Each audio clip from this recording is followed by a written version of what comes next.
Bonjour, quel est votre métier et comment est-ce que vous le décririez en quelques mots? Alors, je suis avant-vente en cybersécurité.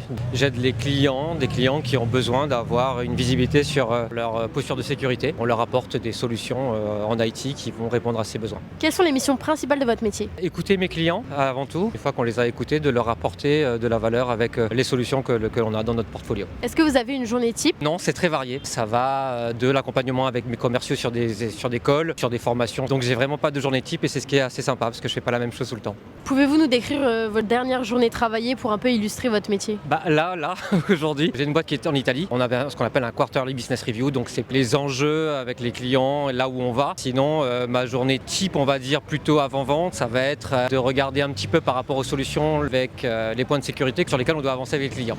Quels sont selon vous les points forts de ce métier? La diversité, on ne fait jamais la même chose. On a un contexte international qui est très intéressant, un secteur d'activité qui est en constante évolution. Quels sont les points un peu plus difficiles ou moins agréables de ce métier? Alors moi, j'en vois pas forcément. Après, il faut monter en compétence rapidement sur les solutions, donc ça peut être un petit peu le rush. Une chose à savoir absolument avant de se lancer dans ce métier. Avoir un background technique, c'est important pour bien comprendre les besoins des clients. Pouvez-vous nous en dire un peu plus sur le secteur dans lequel vous travaillez? On adresse des banques, des assurances essentiellement, mais pas que, des sociétés qui ont besoin de comprendre un petit peu leur posture à l'extérieur, aussi à l'intérieur. Les produits sont très variés, donc il y a vraiment tout secteur confondu, j'ai envie de vous dire. Le cloud, l'infrastructure, le réseau, les attaques en interne, donc c'est très varié. Quel a été votre parcours pour en arriver là? Je suis diplômé d'une école qui s'appelle Epitech. C'est une école qui m'a appris à apprendre, qui m'a donné cette valeur ajoutée, c'est-à-dire si je ne sais pas quelque chose, je peux très vite monter en compétence en me mettant dessus tout simplement.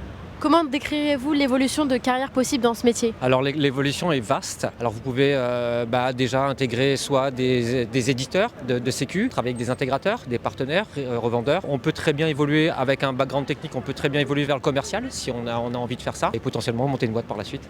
Pouvez-vous nous donner une fourchette de votre salaire net mensuel? Au-dessus des 4K. Un conseil pour les jeunes qui souhaiteraient se diriger vers ce métier? Il faut être un petit peu passionné. C'est un métier qui est en plein essor, donc ça va dépendre de votre volonté et puis de votre intérêt. Je pense que c'est un métier qui a plein d'avenir. La cybersécurité, ça évolue. Puis l'avantage, c'est qu'on peut très bien intégrer des boîtes internationales. Je suis toujours dans des calls avec des vendors US, israéliens ou autres. Quelle qualité faut-il absolument pour intégrer ce métier? Je pense qu'il faut aimer le contact humain. Quand on est avant-vente, on est souvent confronté avec des clients. Déjà, il faut avoir la qualité technique, mais je pense que la qualité humaine est importante, savoir écouter. Il faut avoir un petit goût aussi prononcé pour les environnements internationaux. Quels autres métiers vous intéresseraient dans ce secteur? Vous êtes avant-vente, vous travaillez de pair avec des sales. Donc soit après, vous allez reprendre la direction sales, qui est assez intéressant. Après, c'est de monter une boîte et de répondre à des clients. Quand on a bien compris les tenants et les aboutissants, c'est sympa de pouvoir monter sa boîte et puis de répondre à des problématiques pour des clients.